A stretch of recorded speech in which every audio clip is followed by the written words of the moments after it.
Nous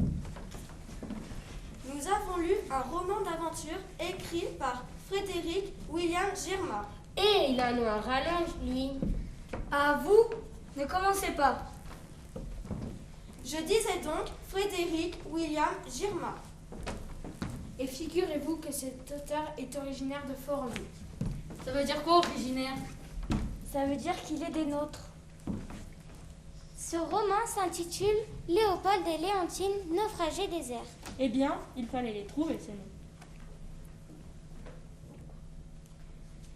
Cette histoire est vraiment captivante.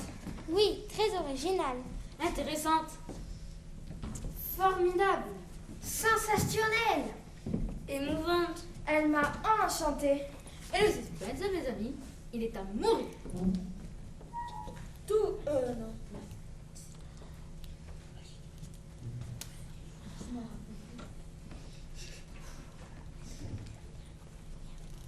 Oui, bon, on a surtout été obligé de la lire. Aussi, nous n'avons pas pu nous empêcher de nous mettre à la place des personnages. De vivre leurs aventures. T'es parti vivre des aventures, toi? Non, moi j'ai pas bougé d'ici. Ah non, les râleurs. Tout d'abord, vous ne vous exprimez pas correctement. Dans une phrase interrogative, on inverse le sujet. Es-tu parti? Et la négation comprend deux termes. Je n'ai pas bougé. Et puis, vous ne comprenez rien. Comme dirait La Fontaine, vous êtes comme le bouc. Vous ne voyez pas plus loin que le bout de votre nez. Grâce à la littérature, nous pouvons faire les plus beaux voyages. Il suffit de rebondir sur les mots. Rivière. Sommet. Aéronef. Loup. De les laisser nous envelopper et voilà, ça y est, nous voyageons. Nous, on sera cascadeurs plus tard. En fait, certains passages ont fonctionné comme En fait, certains passages ont fonctionné comme des tremplins. Qui nous ont permis de vivre certains passages du livre à notre guise. Et oui, l'expérience. Ah oui, l'expérience a été très amusante. Très instructive. Et je dirais même plus. Fascinante. Ça y est, ça recommande. La cascade d'adjectifs maintenant. Nous, on sera Non, cascadeurs. ah bon? Ah, ils ne sont pas tout à fait stupides tout de même. Ils reconnaissent les adjectifs qualificatifs. Bien. Nous, on sera cascadeurs plus tard. Nous, on sera cascadeurs plus tard. Plus tard dans la soirée. Quand ils seront grands. Donc, nous disions, mesdames et messieurs, qu'en nous mettant à la place des personnages qui ont à peu près notre âge, nous avons inventé d'autres aventures. Comment va se dérouler la suite de l'histoire? Et si l'histoire s'était déroulée à une autre époque? Et si une autre épreuve s'était présentée? Et si... Eh oh, avec des si, on refera un autre bouquin 1, ça suffit. Tout compte fait, je préfère en rester à celui de Germain. Surtout que l'histoire se passe au début du XXe siècle et grévé le col du Ploubres à cette époque-là, en plein hiver, sous la neige, avec une Peugeot type 29, pas évident. Moi, j'ai kiffé ce passage. Oh! Ok, ça va, j'ai beaucoup apprécié le passage. Oui, enfin, tu sais qu'à cette époque, la radio n'était qu'à 100 balles de ciment. Ah bon? Oui, et que la télévision n'existait pas. Quoi? Je meurs là. Que personne n'avait de téléphone. Ah, vraiment? Oui, là, t'es vraiment morte. Certains, la plupart d'entre nous, ont imaginé l'histoire plutôt à notre époque. Mais d'autres l'ont imaginé au XXXe siècle. Ah oui, ça change tout. Et les lieux? Dans une histoire, l'action se passe toujours quelque part. Certains ont survolé la Méditerranée, mais nous avons repris les lieux du récit de Germain, et pour cause. L'action se déroule en grande partie sur le plateau Cerdan. Ici, chez nous. Chez vous. Et quelle jubilation de reconnaître nos lieux de vie dans un livre. Oui, j'y crois davantage. Le nom de nos sommets les plus hauts. Le Carlite avec ses 2921 mètres d'altitude. Les Périques, Le Grand.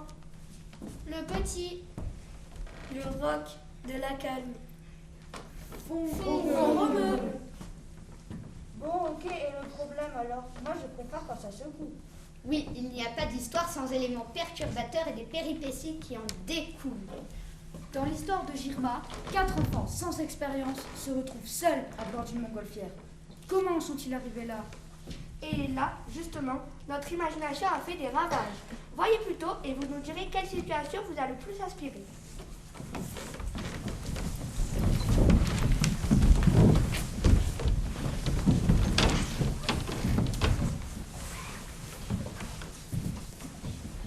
C'est mon père qui, en cadeau d'anniversaire, m'a offert, ainsi qu'à mes amis, un tour en montgolfière. Comme le moniteur n'était pas encore arrivé, trop curieux, nous montons à la nacelle. Mais l'un d'entre nous trébuche et arrache la corde du ballon à son pilier qui décolle avec nous dans les airs.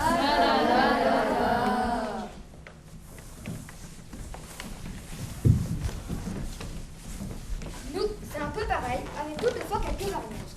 Nous sommes encore au 38e siècle. Ben voyons, il ne manquait plus que ça. Notre professeur d'histoire, mademoiselle Champomy, nous a rapporté une montgolfière de l'an 2000.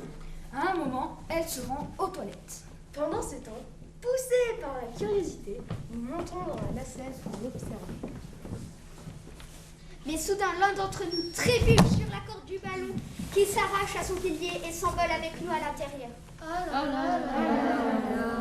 L'élève qui a trébuché s'élève aussi dans les airs pendu à la corde.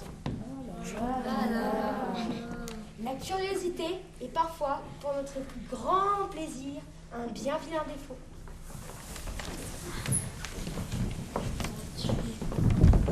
De notre côté, nous sommes des randonneurs et, comme par hasard, nous trouvons une montgolfière sur le pic du Carlitz. Oh! Et comme par hasard, les propriétaires sont absents. Comme par hasard. Soudain, une rafale de vent nous poussa à l'intérieur de la nacelle. Et quoi? Et la rafale fait décoller la montgolfière. Eh bien, elle est forte. Eh bien, elle est forte, Rafale. Bah oui, quoi, ça pourrait exister. Oui, dans la vie, on peut s'attendre à tout.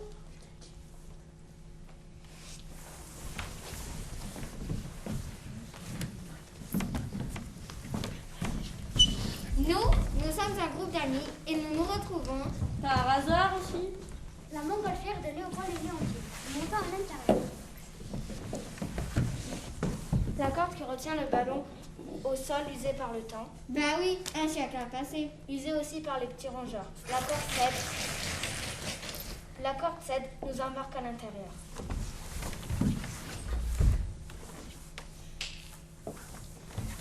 Oh, c'est rigolo. Nous aussi, on a imaginé des petits rongeurs créés par la corde. La différence est que la nôtre de montgolfière est placée sur les pistes de fond romées. Et avec mes amis, tous les matins en allant au lycée, nous l'admirons. Mais où habite-t-il afin de passer sur les pistes pour se rendre au collège? Laisse tomber, ne cherche pas à comprendre. Donc, un matin, nous montons dans la nacelle. Des rongeurs grignotent la corde. Et nous voilà dans les airs. Eh bien, ce sont des rongeurs affamés.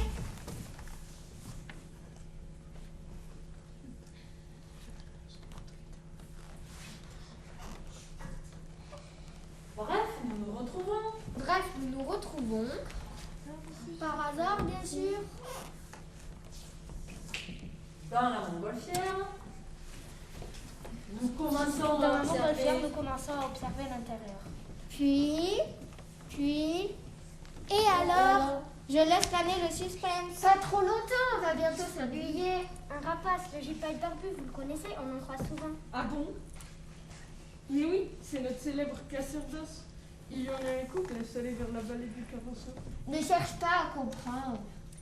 Prenons le piétot autour duquel est attachée la montgolfière pour un os.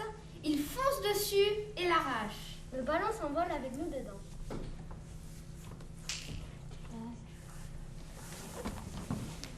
Et enfin, je pense que la trêve en perturbateur à nous est beaucoup plus belle. Oui, c'est le jardinier de mon voisin, passionné de montgolfière. Il en pose à d'une toujours prête pour le décollage. Un jour, alors qu'il travaille avec sa pioche, Son chien aperçoit un chat. Le canidé s'élance sauvagement à sa poursuite. il percute le jardinier, qui tombe. Et qui coupe malencontreusement la corde d'un coup de pioche. Malheureusement, ces enfants étaient dans la nacelle en train de jouer et d'école. Donc, mesdames et messieurs, le problème est posé.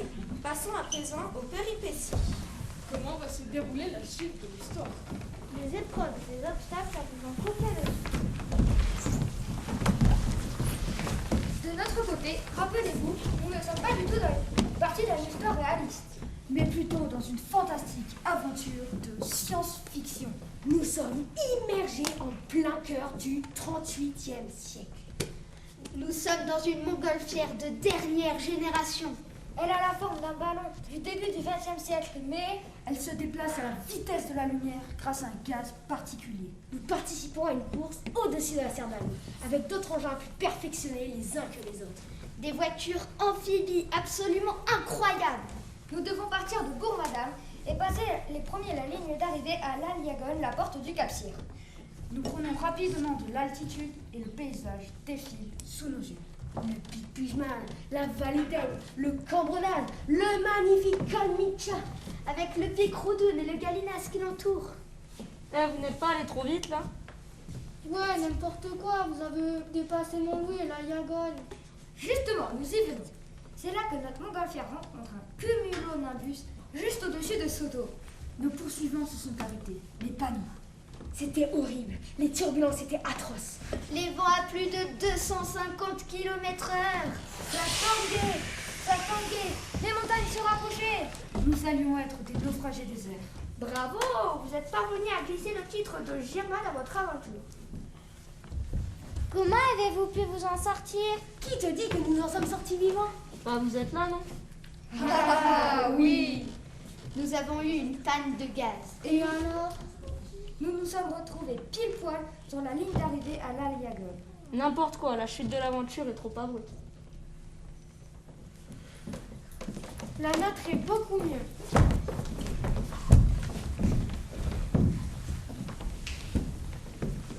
Là, c'est un peu trop. Je demande. Je demande à voir, pas vous? Nous étions au lac des Bouillouzes, au-dessus du lac des Bouillouzes, vers Font-Romeu. Nous y avons peur, mais Nous arrivons à contrôler la navigation. Les paysages étaient magiques, les lacs, les forêts, les pics majestueux, les animaux sauvages majestueux, isards, mouflons, marmottes, rapaces, etc. tout cela vu d'en haut, ça méritait vraiment le détour. Nous avons bien fait de monter dans la nacelle. Tu m'étonnes. C'était sans compter sur cette terrible rencontre. Un magnifique. Ouh là là là là. Mais quelle rencontre! Un magnifique. Extraordinaire. Très impressionnant. Hippogriffe. Mais vous avez trop lu Harry Potter ou quoi? Non, pas du tout. Nous avons vraiment rencontré un hippogriffe. Et il ressemblait à quoi? Une sorte de cheval. Avec une tête d'aile et de gigantesques ailes. Rien que ça. Rien que ça, vers les Bouillouzes, je parie même qu'il n'y a que vous qui l'avez rencontré. Exactement. Nous admirons ce magnifique spécimen tout droit sorti de l'univers de J.K. Rowling. Tout à coup, Il recherchait son œuf. Ah mais oui, l'hippogriffe avait pondu son unique œuf dans la nacelle. Et nous ne l'avions pas vu. Il commençait à éclore. Et alors? Nous avons regardé la maman hippo dans les yeux. Nous nous sommes inclinés. Nous lui avons tendu son œuf. En échange, elle nous a guidés jusqu'à l'hôtel des Bonnes Arts. Elle nous a aidés à atterrir. là, c'est un peu trop fantastique. Notre histoire est plus réaliste. Nous avons trouvé notre montgolfière sur la plage de Frodon. Elle était exposée là, devant le clocher. Magnifique. Nous sommes montés dans la nacelle et, sitôt à bord, La tramontane souffla souffla si fort que la montgolfière décolla et fut projetée dans la vallée de la tête. Nous étions abasourdis, frigorifiés, mais tellement ravis de vivre cette aventure.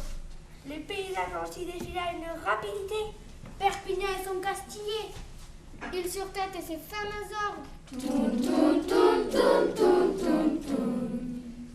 Villefranche de Conflans et le Fort d'Ibéria.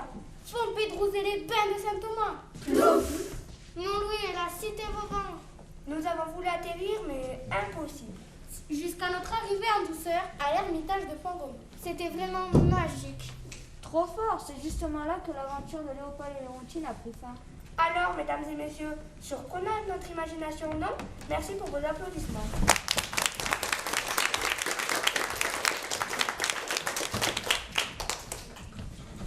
Quel que soit l'élément perturbateur inventé ou les différentes péripéties, on a eu des enfants seuls sans expérience, Embarqués dans les airs à bord du montgolfière. Cela ne s'est fait sans peine. Les obstacles se sont dressés sur leur chemin. Les obstacles les plus ardus.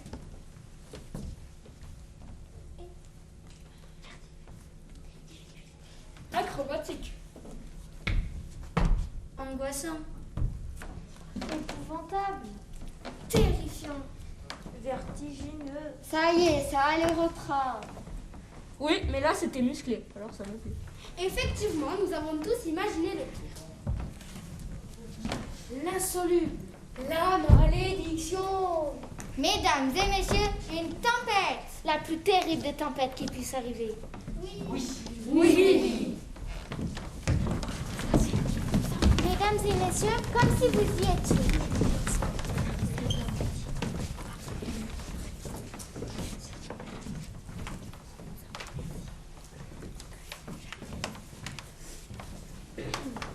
D'abord, la température qui baisse, J'ai froid.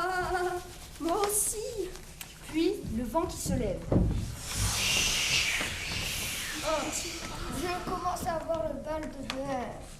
Ensuite, l'angoisse. J'ai peur. Ça balance pas mal. Arrive le désordre. Aïe, je me suis cogné. Aïe, il m'est tombé dessus.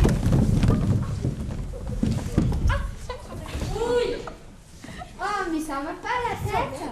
Ouh, j'ai mal aux pieds. Mais ils s'en sont sortis. Tous sains et saufs. Ouf, quelle aventure.